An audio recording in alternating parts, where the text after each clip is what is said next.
We're now live, Chair. Thank you very much indeed. Good evening, everybody, and welcome to the Place Scrutiny Board meeting of Thursday, the 15th of June, 2023. We have many new faces here. It's good to see you all. Thank you very much indeed. And look forward to working with you as we try to make this council a better place to live and work in. Without too much further ado, we covered the housekeeping with regard to grabbing up my attention, so we can press on. We'll move on to the agenda. First of all, do we have any substitutes or apologies, please? None received, Chair. Thank you. Any from the floor as to anyone else, or is everyone here who should be here? Okay, that's great. And now, would anybody have any interest that they wish to declare, or if they don't wish to declare them at this point, if they could raise them if at the opportune moment should the need arise? These things often can turn up relatively on the hop, as it were, which is absolutely fine as well. We're being live streamed with regard to admission of the public, so we may be being watched or watched later. So item 4 is the minutes of the meeting held on the 9th of March 2023. Now, there was a little bit of a discussion in terms of a point raised by Councillor Benton, who was on the board in the last municipal year, it was basically asking for a tidy up of the form of the wording of the response with regard to this particular paragraph, which featured in the report from the planning department that you'll have seen in the minutes. We are going to need to take a vote. I'll give you a couple of moments so you can read this.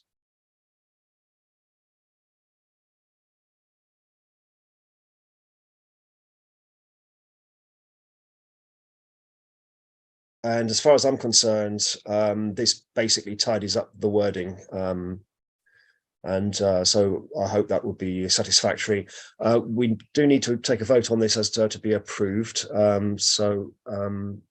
Thanks, Kirsty. We can finish that. So yeah, by raising of hands, all those in favour, please. Any against?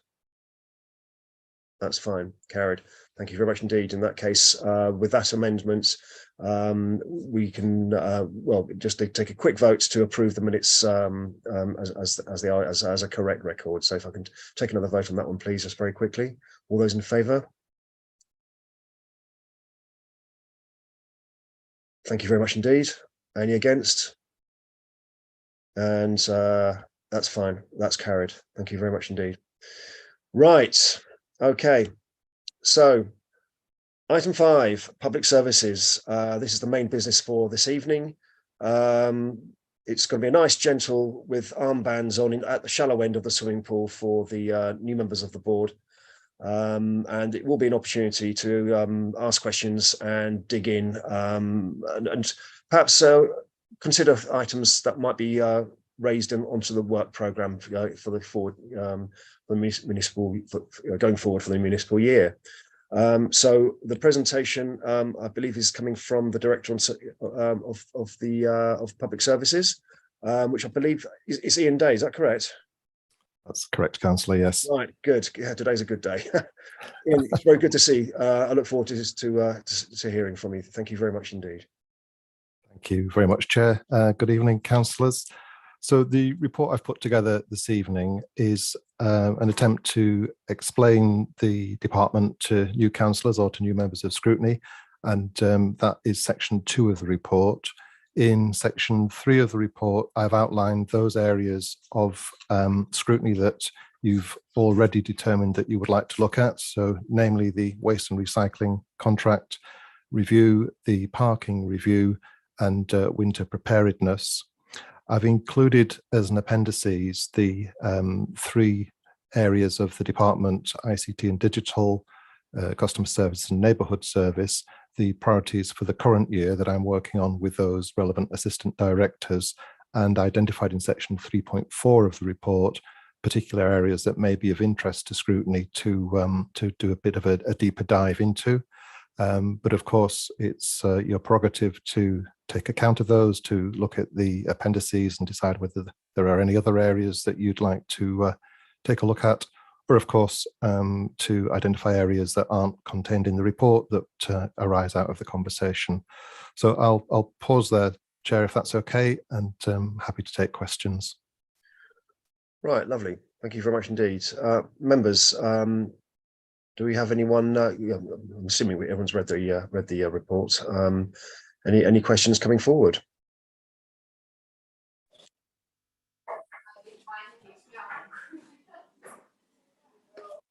I can't see anybody with a raised hand icon. Okay, right. This could be a short meeting. Well, in that case, I do have a couple myself, if I may, Ian. And if anyone else comes up with something that they I think they might be wanting to look at, yeah, please raise your hand and fire in. Just bear with me 1 second, just access my. Yeah, Ian, I was wondering if you might be able to embellish, please, any the priorities for community protection. What are those priorities moving forward for the year? By all means, Councillor. So I think the priorities that sit in the neighbourhood service are those areas where I think there's development work required by the assistant director. Community services obviously has its own work programme, and there are other areas of work that are in progress and where I'm comfortable that we're making good progress on.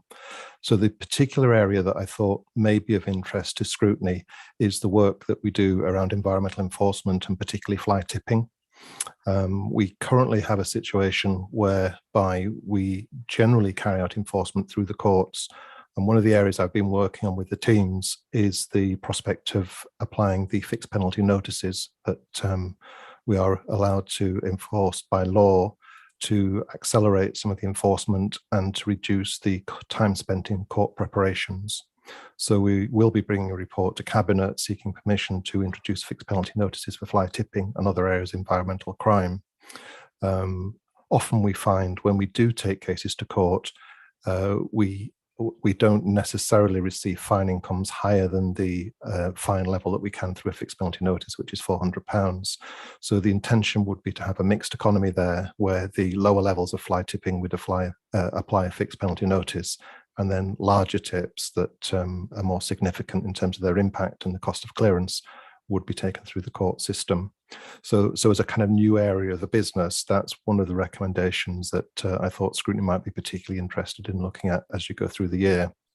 Other areas that I think are potentially of interest, although I'm satisfied that we're making good progress on, are the approach to housing standards, and with a new housing standards enforcement policy coming out, and additional staff have been recruited to work in that area, which again is an area that you may want to seek some assurance around the level of progress and the speed of progress that's being made there. And then the other area, I guess, which is one of our key areas of public safety, is ensuring that we've got adequate food safety across the borough in terms of inspecting our restaurants and our takeaways. So those would be two areas particularly. I guess a third area which is particularly contentious and frustrating to residents is the approach to road safety and and nuisance vehicles. So those would be the areas not contained within the report, those three areas: housing standards, food safety, and nuisance vehicles, that would be areas that I'd particularly flag for members' consideration. Thank you. Just following up on the fly tipping, I mean, the really difficult aspect, of course, is catching people red-handed. And I'm just wondering if there's going to be key sites which will be identifiable as hotspots for fly tippers. And we were having conversations about the implementation of mobile CCTV and the difficulties associated with that. but it's a difficult one to get right in terms of effective enforcement and catching them red-handed. I was wondering if there's any kind of progress that's happening in that regard, or is it just a don't get me wrong, I am sympathetic. I do appreciate how difficult it would be to do this, but I'm wondering if there's anything that we've got in place since the last time we spoke about it to help things become more effective in catching people. Absolutely, Councillor. So on the past life, the vast majority of our enforcement action was taken through the use of mobile cameras. It's notoriously difficult to identify people actually tipping fly tip waste, and often, and a cause of frustration to members of the public who report fly tip waste, is when we identify waste with names and addresses in, unless we can prove that that person was responsible for tipping it, we can't necessarily carry out an effective prosecution.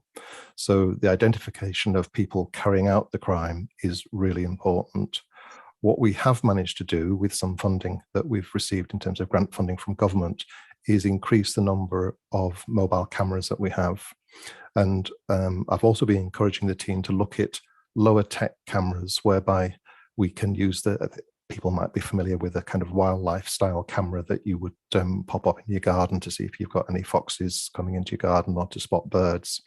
So there is a level of camera that can be used for enforcement on a similar basis to the fly tipping cameras, the wildlife cameras. Obviously, there are issues there around making sure that the batteries are recharged and that we're taking out the memory stick so that we're capturing the data. But that will give us a great more opportunity to target the hotspots that we have throughout the borough. We are required by law to ensure that we sign those areas so that people are aware that cameras are in place, but inevitably people who fly tip don't necessarily take too much account of that. And it has been an effective strategy in the past. So I would envisage that we are buying more of those types of cameras, and we will continue to do so and see those as a key sort of tool in the armory of responding to some of this environmental crime. Excellent. I mean, just quickly before I bring in Councillor Clark and Councillor Wood, are these cameras a bit more discreet and less obvious than otherwise?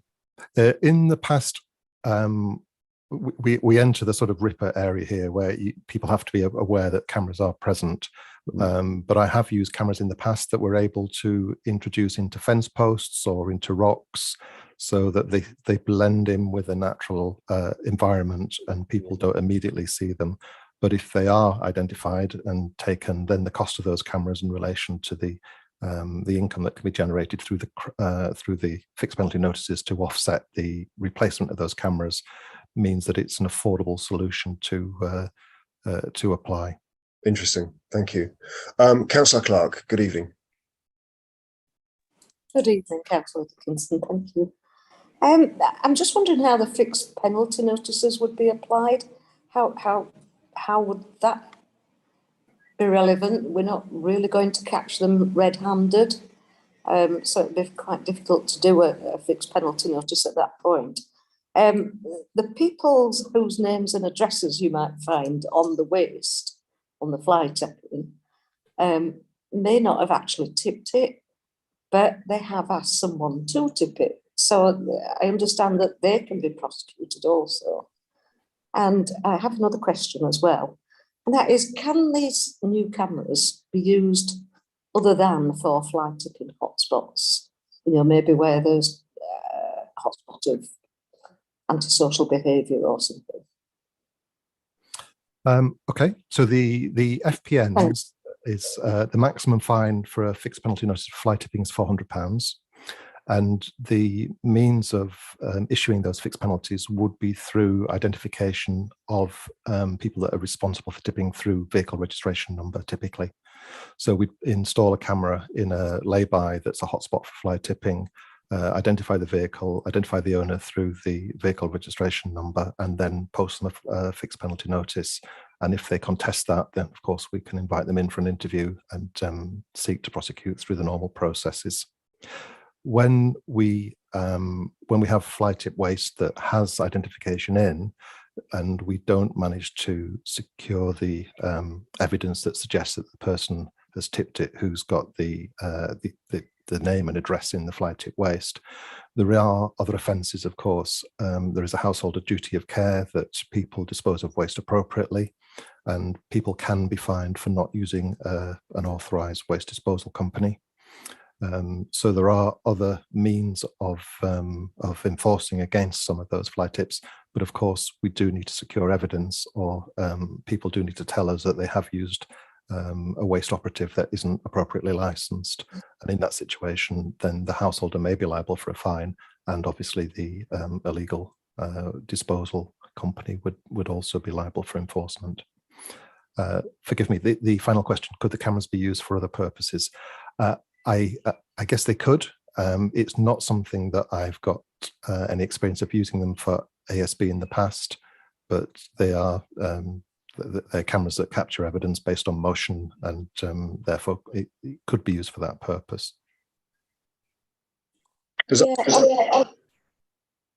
Thank you. I'm thinking of, at the moment, there's well, it seems to be throughout the borough, motorcycles, off-road bikes, quad bikes, and they do seem to go to certain places, and they're very difficult to catch red-handed, because of course they're gone by the time the police have gone there, by the time any community wardens have gone there. But I'm thinking that maybe cameras would be an ideal, because we already know where these people go, mostly. So I think the cameras work particularly well in rural areas where they're a little bit more discreet and there's lower footfall, so people aren't passing them and spotting them. I think we'd start to lose a lot of cameras if we were putting them in more urban areas as a part of an ASB strategy. We do, of course, have the issue around signage, so we can only introduce cameras where we notify people that CCTV cameras are in operation. And it's okay identifying antisocial vehicle use, but some of these vehicles, or a lot of these vehicles, aren't necessarily licensed to the person that's driving it, and simply having the license plate of a quad bike or a motorcycle wouldn't necessarily lead us to the person that was riding it at the time. So I'm not sure how effective they'd be, but it's something that we could look at, Councillor. I think sorry to carry this on, but I think most of the certainly the off-road bikes are delivered in vans to the area where they're going to do the off-road biking, so that it would be quite useful to have the registration of the vans. Indeed. Yeah. Anyway, thank you. Thanks, Councillor Clark. Councillor Wood. Thank you. I wanted to ask two things. One, can you use evidence gathered by private residents? So if, say, a resident caught a fly tipping incident on their personal CCTV, not business, so not, getting into the kind of ripper kind of issue, is that admissible? Is that something that you're willing to accept? Because I get residents asking me this all the time, can we kind of film it in action and then pass it onwards? We can take statements from residents. I think we would have issues using evidence on CCTV cameras captured by residents in the absence of signage to say that people were being videoed at the time. Even if it's private, but if residents related. Sorry, forgive me, Councillor, I didn't catch the question. I think I talked over you, sorry. Even if it's not a business camera, if it's a personal camera, say a Ring doorbell or something like that just caught the action, to be honest, I'm not entirely sure. I would need to take that one away, but we certainly do work with evidence provided by private residents, and in a past life we have loaned cameras and signed in people's properties where we've got particular issues to help identify the perpetrators. Okay, cool. The only other question I was going to ask is, what's your success rate? From gathering, from being delivered evidence of a particular vehicle through one of your cameras to actually issuing a notice successfully. What's the hit rate? So this is work in progress in Calderdale. I'm speaking on past experience elsewhere. We had reasonably high success rate in terms of the FPNs. Most people who identify that, who recognise that they've been captured on camera and have committed an offence, would tend to be quite happy to pay the FPN because, of course, if they pay the FPN and don't get taken to court, there's no criminal record. So it is a preferred solution for many people. And it acts as a huge deterrent as well, because, of course, we can start making sure that we increase our comms and our awareness around the number of FPNs that we're issuing and the enforcement that's taking place, which helps act as a deterrent as well. Cool. Thank you. That was everything. Thank you.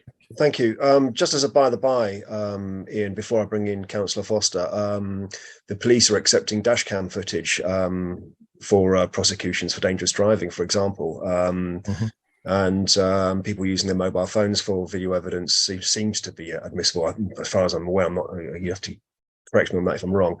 I was wondering if they're within that sort of framework, whether it might be possible, as Councillor Wood was mentioning about things like Ring doorbells and non-advertised, as it were, CCTV. But just food for thought. But moving on from that, if I can bring in Councillor Foster, please. Hello. Right, thank you. I've got a couple of points. Firstly, on the fly tipping issue, what happens when a householder books what they believe to be a reputable company with all the right paperwork, and then ends up getting a letter from the council saying your stuff has been found dumped somewhere or other?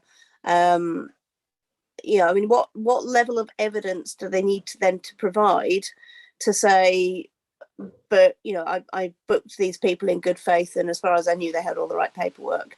And how do we protect householders in that situation? Because that is one of those where, you know, they've done everything right as far as they could, as far as they were aware, but you know, they've still been, you know, sort of had their stuff fly tipped, just without their knowledge, so to speak. And my second question is about the cultural services. And I think I would really love to know more about what the plans are for 2024 and our 50th anniversary. And also, how can we as a council work with and support all the sort of individual, often charity-run theatres like the Playhouse, Viaduct, Ebden Bridge Little Theatre, on all of those, and include those within our cultural programme for 2024, because I think that they are a really valuable resource. They have a lot of good stuff on, huge amounts of good stuff. Went to see Mort at the Playhouse last week. It was fantastic, hilarious.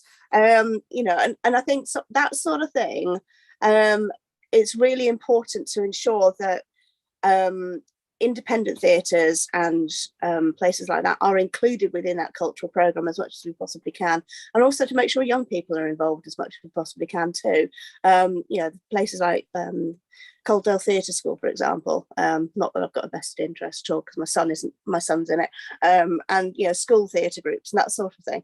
I just really think that, you know, we need to make sure that we get as much public involvement in this as possible, and by involving all those outside bodies, that would be a key way of doing that. So just a couple of points. Thank you. Okay, thank you, Councillor. So in response to your first question, I guess if it seems too good to be true, it probably is. So if residents are finding that somebody's willing to come and remove all their rubbish for a tenner, and they know that it's going to cost £25 through the bulky waste service, then they need to be very suspicious of that. The safeguard is for residents to ask for evidence of a waste transfer licence. And if the person that is offering to remove the waste doesn't have a waste transfer licence that they can show the householder, then don't use them. If they proceed and the person doesn't have a waste transfer licence, then under that householder duty of care, they may be liable for a fine. So the message is, if it seems too good to be true, it probably is. And make sure you ask for evidence of a waste transfer licence from your waste operative that is turning up to offer to take your stuff away cheaply. Can I just come back on that one really quickly? Thank you, Ian. I mean, I've got a specific example in mind. A constituent had a professional house clearance company in to do a house clearance of a house that was sort of very cluttered and just needed all, sort of a large volume of waste removing. They used a company that had a good reputation, all the right paperwork online, sort of all the right paperwork visible online, all the right sort of permissions and so on.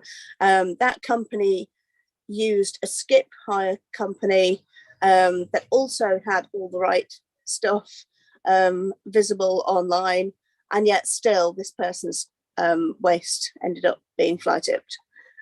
So in that situation, they couldn't have done any more. They did make sure that they had all the right paperwork, and yet they still got to the point where the council's writing threatening letters saying, "We've found your stuff dumped on a fly tipped in a place in Calderdale." So how on earth do you get around that one where you've done everything you possibly can to make sure they've got the right permissions and you're still stuck? Well, I guess if you've done everything you can, when that letter lands on your doorstep, you've got very good evidence to go back to the team and explain the process that you went through and the evidence that you sought and were shown, and that would be adequate mitigation. We wouldn't be looking to prosecute somebody who'd done a thorough job and been reassured that people had the right certification, both the skip handling company and the original house clearance company. So we obviously can't preempt the outcome of people's decisions that they take. So those letters will be sent. But if residents have done a thorough job and can prove that they've done a thorough job, then obviously the team would take that into account. Okay, that's good to know. So the message from that then is keep all the receipts for a good long time, all the evidence you possibly can, until sort of you're absolutely sure that the way it's been disposed of properly. Thank you. And the second part, sorry to interrupt. Sorry, Councillor Lynn has just put a comment in the notes, which quite rightly, of course, we would pursue that with the company as well. But your question was about the resident, but we wouldn't just leave it hanging and assume that was job done. In relation to Year of Culture, we absolutely want to involve as many of, what an amazing and rich cultural offer there is across the borough. So the intention is to absolutely seek to involve as many as we can. We want to use Year of Culture to bring communities together, to allow people to connect with one another. We want to use it to develop our cultural industries. We want to use it to make sure that the borough has an amazing year and that we encourage and promote tourism and visitor numbers. We increase the number of overnight stays, we boost the local economy. But it is a year of culture, and it's not a city of culture, so there isn't millions of pounds to spend on this. So a huge amount of this will be around amplifying the work that currently takes place, looking at how we work with cultural and heritage organisations across the borough, making sure that we provide this sort of platform for them to celebrate what they do under the Year of Culture 24 branding, making sure that we connect people, using small grants initiatives to stimulate work and to encourage people to come forward and to come up with events and activities that they can promote and that we can promote on their behalf that bring people together. So we're looking at 4 signature events. There will be a soft launch at the beginning of the year, but a proper launch in April time when the weather's a bit warmer and the sort of municipal year starts in terms of the birthday of the borough, a closing ceremony, and then 2 events in the middle of the year. So there'll be 4 signature events that would be events that we would look to attract people from across the borough. And then there will be a number of smaller grant making opportunities to encourage people to get involved. And we'll clearly be looking to work with the established festivals and events to make sure that we can promote and encourage attendance at those events and activities.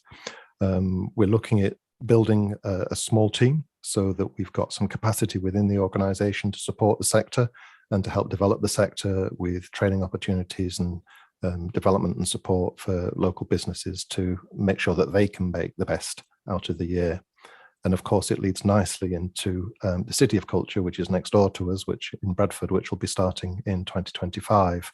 And we hope that we will be able to encourage people across the borough as we span into 2025 to see some of the amazing cultural assets that we've got, the Shibdens and the Peace Hall and the festivals in Hebden and Brighouse. And I'm quite confident that we can provide a pretty amazing year. Thank you. Great stuff. Thank you. I saw Mort as well. I thought it was great. Councillor Holdsworth, please. Thank you. Thank you, Chair. It was just a quick question, really. A year ago, at Spring Bank Holiday, a constituent complained to me about fly tipping, and I went and looked at it, and I realised that it was the contents of a cannabis farm. And of course, the council was closed because everybody was having Spring Bank Holiday. And in and amongst the detritus was a letter addressed to a local person. Anyway, so I called the police and they came and removed the farm contents. And I pointed out the letter to them and they said, oh, they'd check it out. But they said that very often fly tippers deliberately leave some sort of false trail that could be followed up. And in fact, they phoned me back the next day and said they had visited the address and it was quite clear the residents had absolutely nothing to do with the fly tipping. And I wondered if that's something you've come across at all. I have to say, I'm afraid it isn't. Oh, good. Well, maybe it's just a one then. Thank you. Generally, people that are tipping cannabis waste, in my experience, just tip the waste, and there's been no paraphernalia with it other than the waste itself. Thank you. Right, thank you. Okay, I've got a couple more that I'd like to bring back in, if I may. Whilst everyone else has got their thinking caps on. You touched upon it in your introduction, actually, Ian, and it was with regards to the housing aspect of things. And when the budget was set in February, they gave priority for 4 posts, 2 in environmental health and 2 elsewhere. You mentioned about progress being made in that regard. Have those posts been filled now, and is it having an impact? So we have just, the interviews were last week for those 2 posts, but we've actually identified funding for a 3rd post through our asylum and migration funding that we received to improve the capacity to inspect some of the private rented sector households as well. So all 3 posts will be starting shortly and therefore haven't got evidence of impact so far, but very confident that the capacity that we're putting in place will start to make a significant impact, Councillor. Right. Yeah, absolutely. I agree. Yeah, I was very pleased to hear about the homes that are being provided for Afghan refugees. Just bring my personal opinion on that one is that, yeah, we owe a debt to the Afghans amongst other people. Yeah, a small way of repaying that. The other question I have, you've been talking about a few things which you're quite pleased with progress with regard, and everything else that's sort of going reasonably well. What wakes you up in a cold sweat at night within the directorate? Are there any areas that you think that might be a little bit more spooky and which might benefit from us looking at? So let me look at the 4 I've suggested, and I guess those would be the areas that are the areas that I'd suggest you might want to focus on. I think the environmental crime is pernicious. It is a cause of huge frustration to residents. It's always complex and difficult to resolve, whether that's fly tipping or wasting gardens. So I think a growing concern around environmental crime is something that I know is a cause of concern to residents. We've got some quite ambitious plans around fleet modernisation, but the move towards EV and thinking about what comes after EV and possibly hydrogen is something that I guess the concern there is whether we jump too early in terms of EV, whether hydrogen becomes the answer, and the staggering cost of hydrogen at the moment compared to EV, the untested level of that technology, and when we jump in and when we can afford to take that sort of step whilst we deliver our ambitions to take the tailpipes out of the fleet that we've got. the complexity of charging and the issues around lithium, and identifying sufficient space that we can charge a fleet, and the infrastructure that supports charging in terms of whether we need new substations. So that move of the fleet into a more sustainable context is an area that will be challenging and expensive, both in terms of the vehicle purchase and the infrastructure to support the vehicle purchase. The preparations for the Year of Culture we've talked briefly about. There's a huge amount of work there to mobilise the events, the staff. The adverts are out for those roles, so we're hoping to recruit shortly. We've applications in for funding to the Arts Council, going into the Heritage Lottery Fund with West Yorkshire Combined Authority. So making sure that we secure the funding that will allow us to deliver that programme is an area that that is a concern until we get the notifications that those grants have been received. And the other area I've identified is the tackling inactivity and making sure that people remain active and healthy, and that the health of the borough is as good as it can be, and doing all that we can through our sports development and our leisure and sports centres to support that. I guess some of the other areas that we support but don't necessarily sit in the portfolio would be work around the anti-poverty agenda, and the cost of living crisis, the cost of inflation, making sure that people can continue to afford to live their lives in the borough, and make sure that the children are fed before they go to school, and that homes are warm is a concern that I have. Although ownership of that agenda doesn't sit within my department, obviously staff in the department are playing a major role in responding to that. Thank you. Thank you. Councillor Foster again. Thank you. Yeah, just coming back on the, I'm not really quite sure whether it sits within this, the realms of this particular scrutiny, but it's kind of linked to housing and anti-poverty. Is there any way we can work with housing associations in the borough to stop them ripping out perfectly good carpets and floor coverings when they clear a house before a new tenant moves in?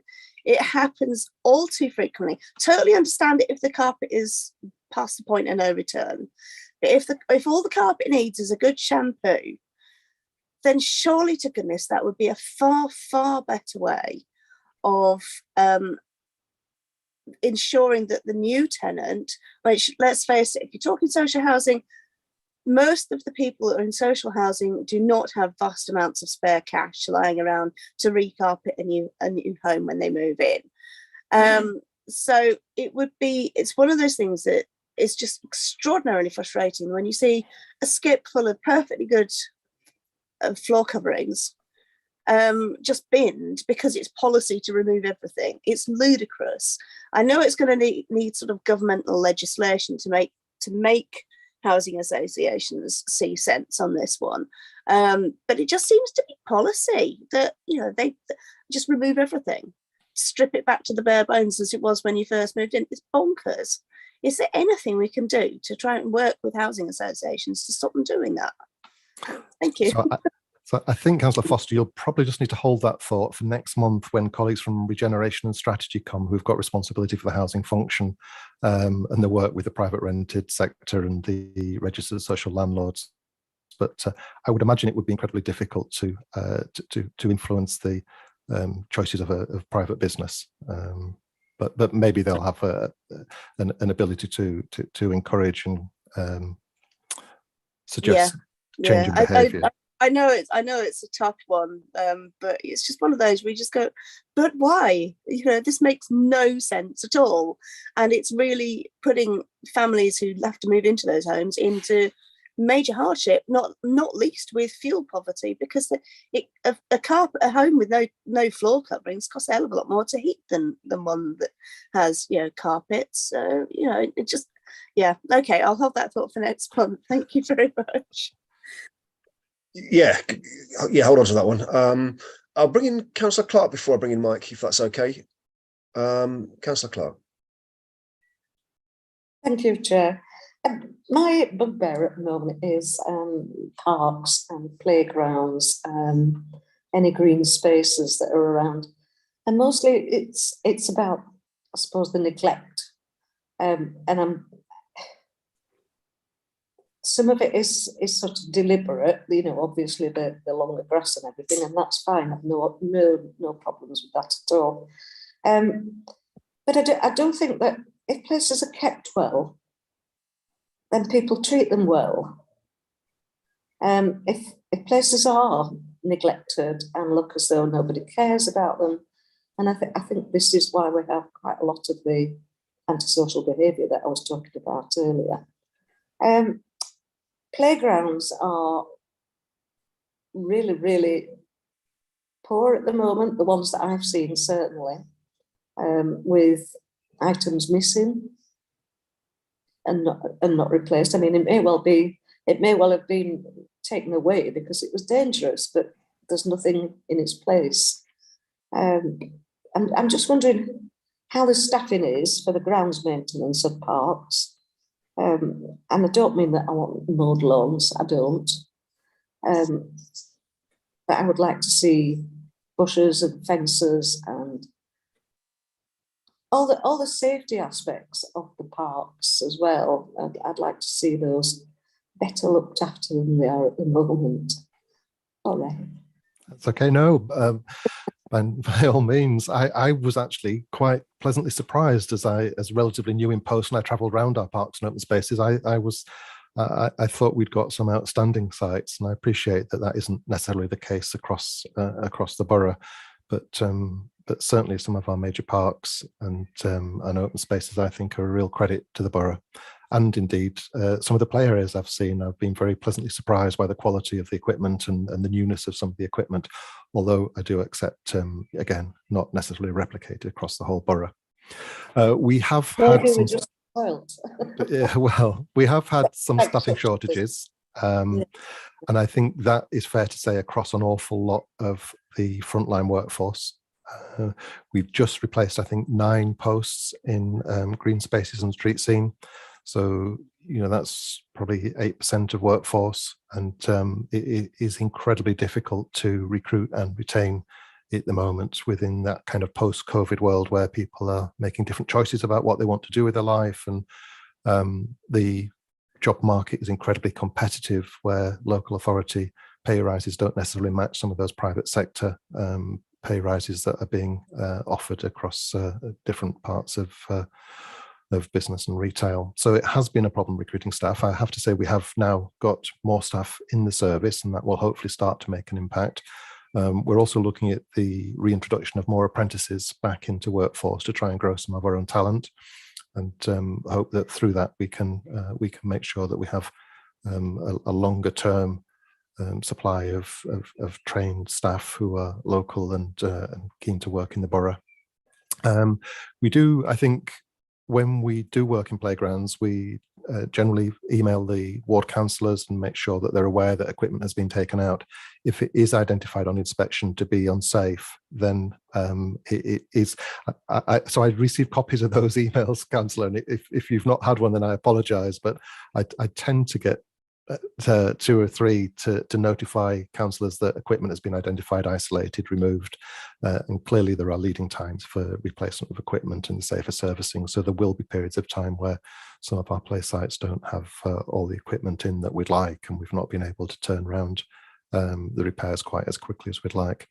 I think I would have more of a concern around some of our infrastructure.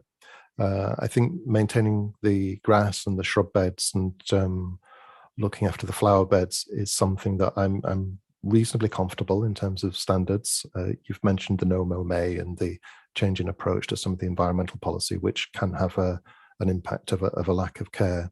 But I think the budget challenge would be with some of the harder areas, the walls, the fences, the maintaining the sort of buildings and the pavilions.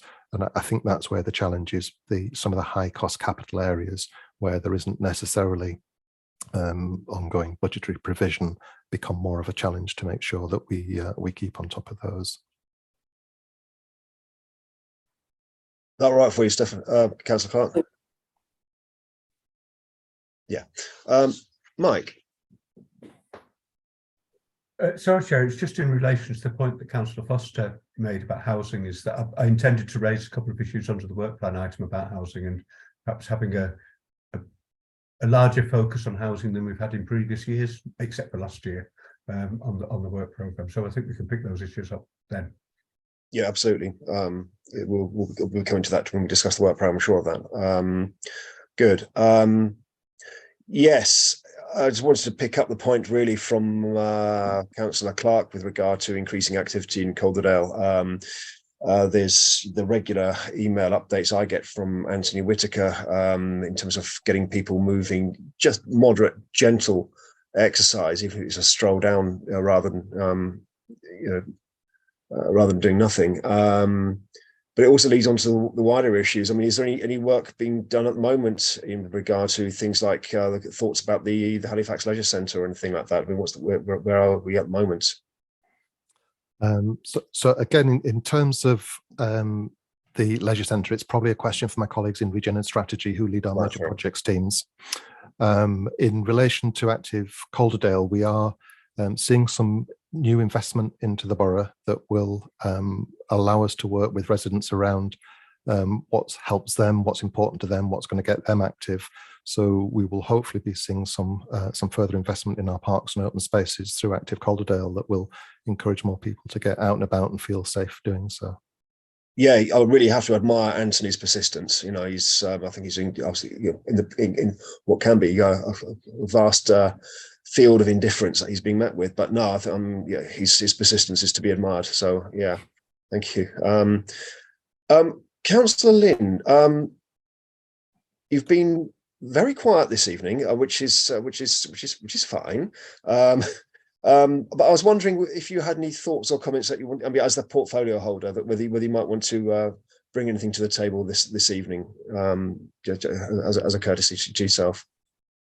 Thank you very much, Chair.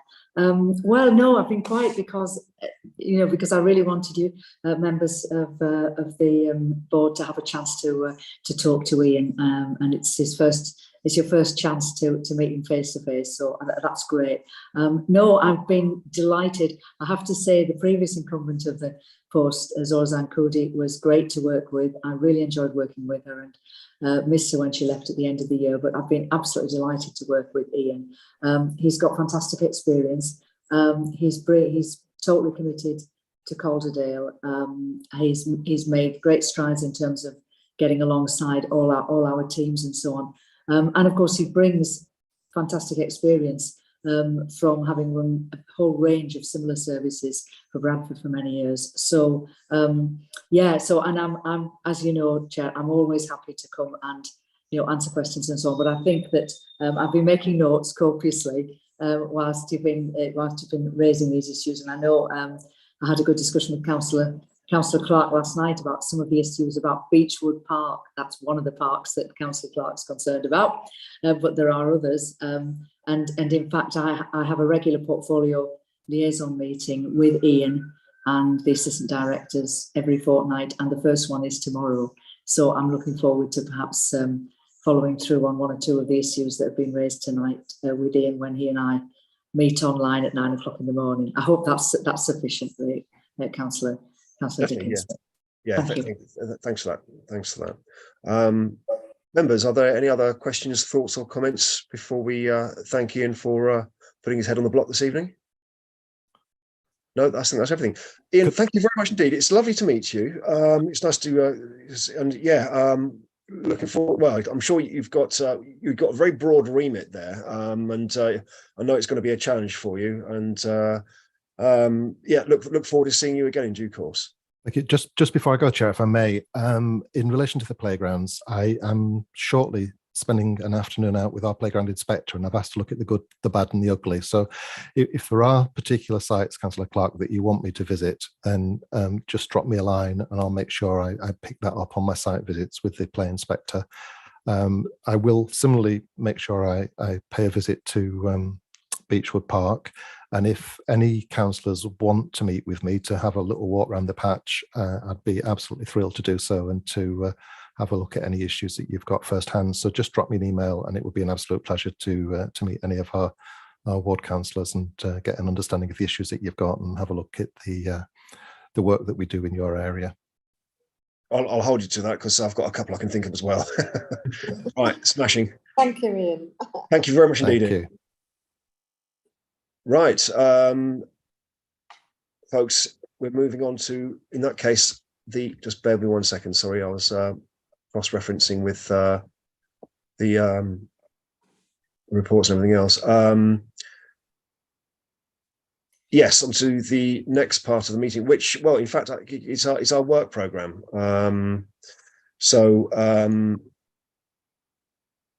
Yes, work programme. So it's an opportunity for us to, as it says in the minutes, just I'm faffing here. Just bear with me 1 second. Sorry.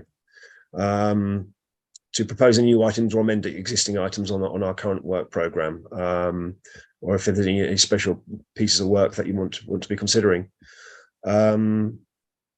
Well, the starter for 10 really is the conversation that we were having about the housing, especially in the light of the tragic death of the child in Rochdale, and how we can sort of do what we can as councillors and as a council to try to make sure that sort of thing doesn't happen.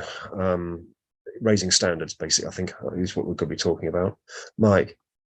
Yes, thank you, Chair. I mean, last year you did the work on the private rented housing sector, and that followed a bit of an item on an agenda when you had some of the social housing providers, and Councillor Dickinson and myself we've been ping-ponging emails about various housing issues that are being raised at a national issue and by pressure groups. And I think between us, we've come to the view that housing is an issue that we've under-scrutinised in previous years until we started this work. And it's something that I think we'd like to propose that the board considers revisiting in some depth, perhaps in the autumn. There are some important issues coming up.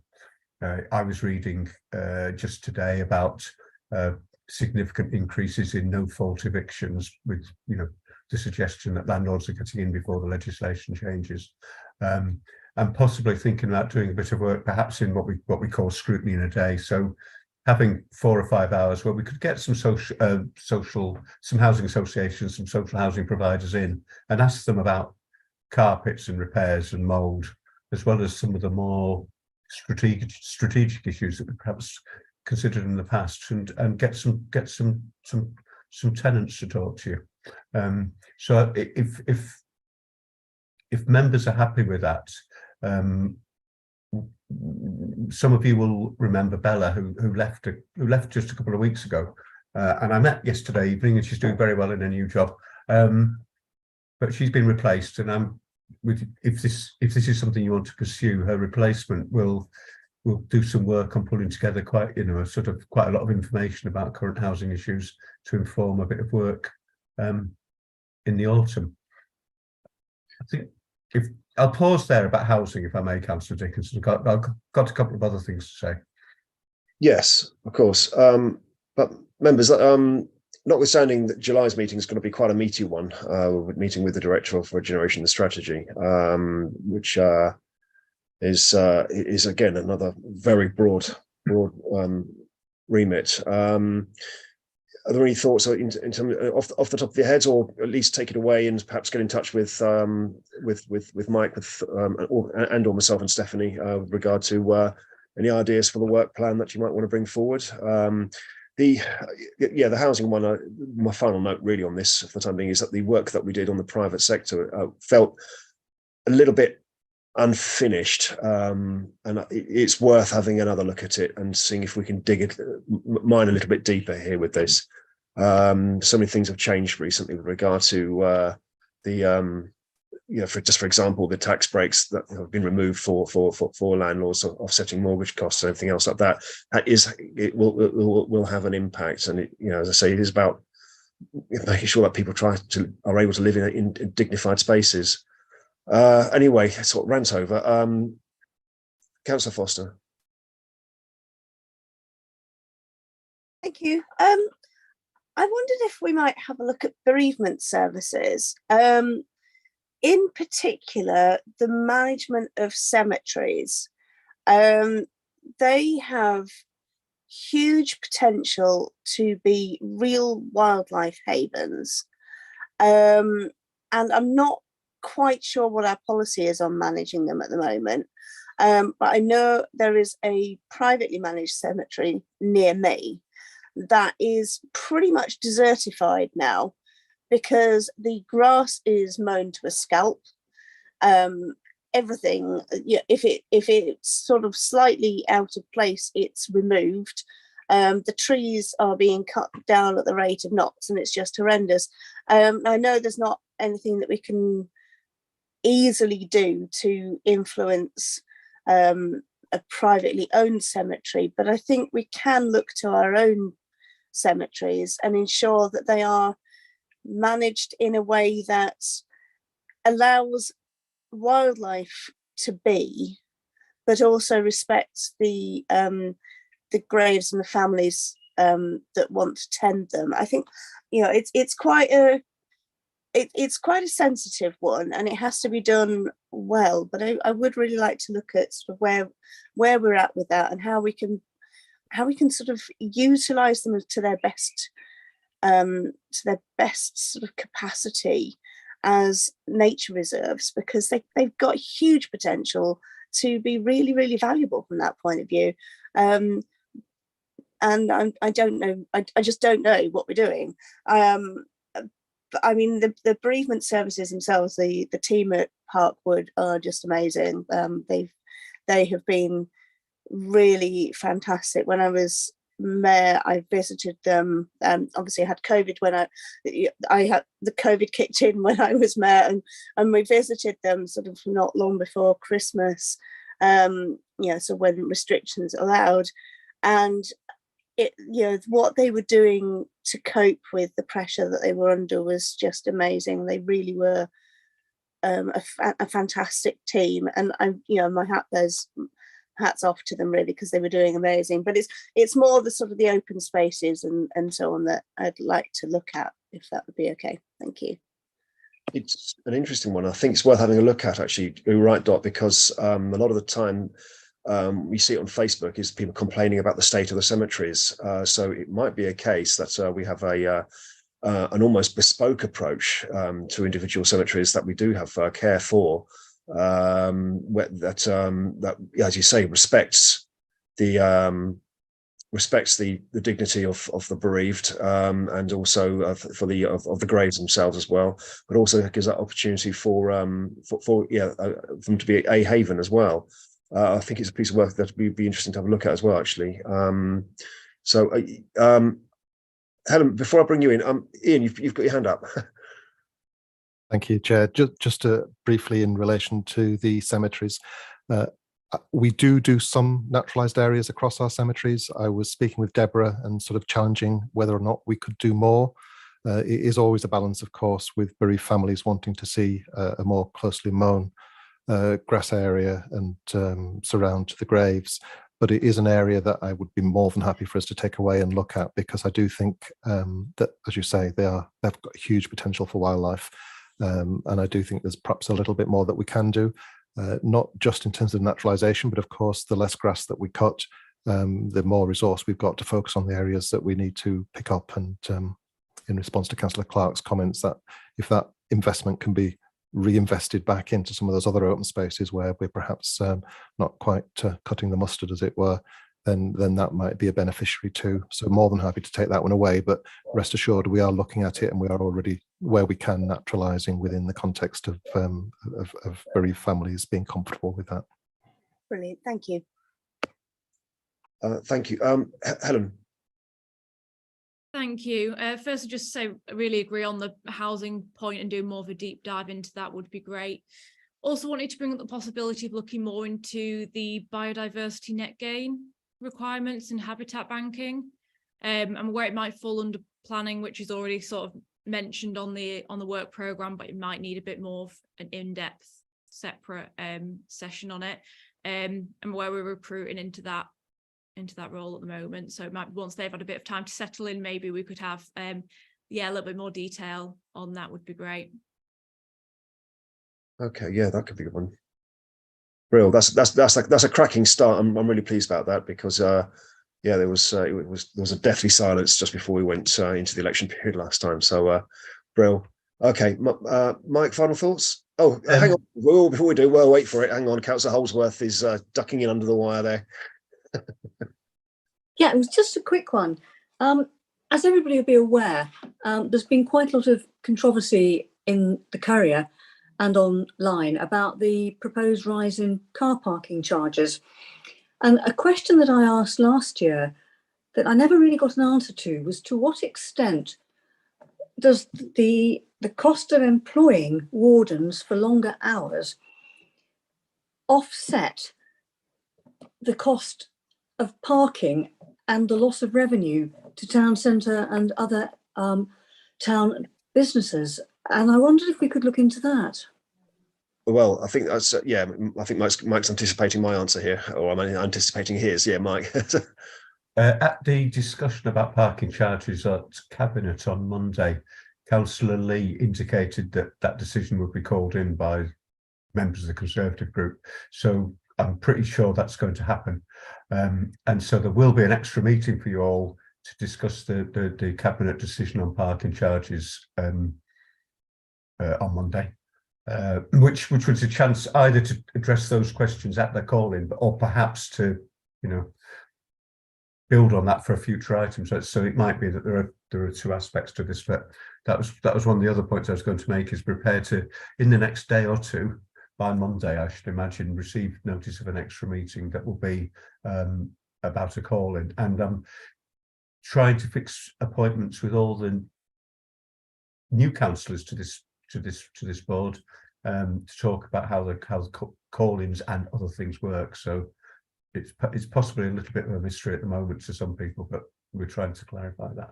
So yeah, there will be discussion on parking charges, unless the call-in doesn't appear. But I think I'm fairly confident it will do. Yeah, so am I. Yeah, it'll be an opportunity to have a good old rant, or yeah, interrogate the decisions that were taken by Cabinet, for sure. Ian. Councillor, and forgive me again.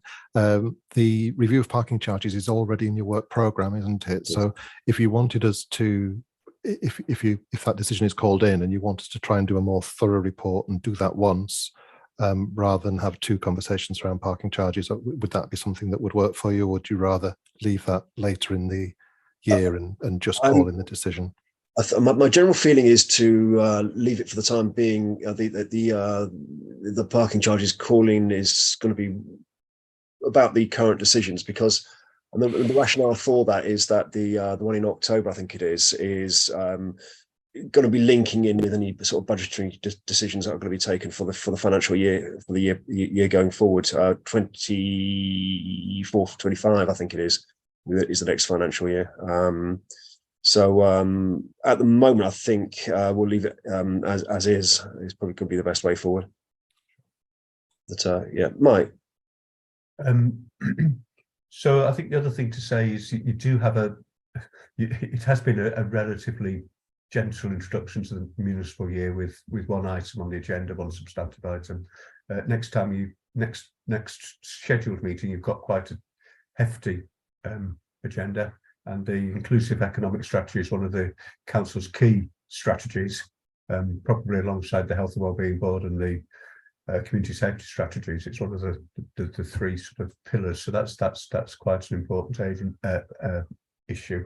And just to remind new members in particular that you set your own work plan. So if you do come up with ideas at any stage, email the chair and email me, and we'll see how they can fit in.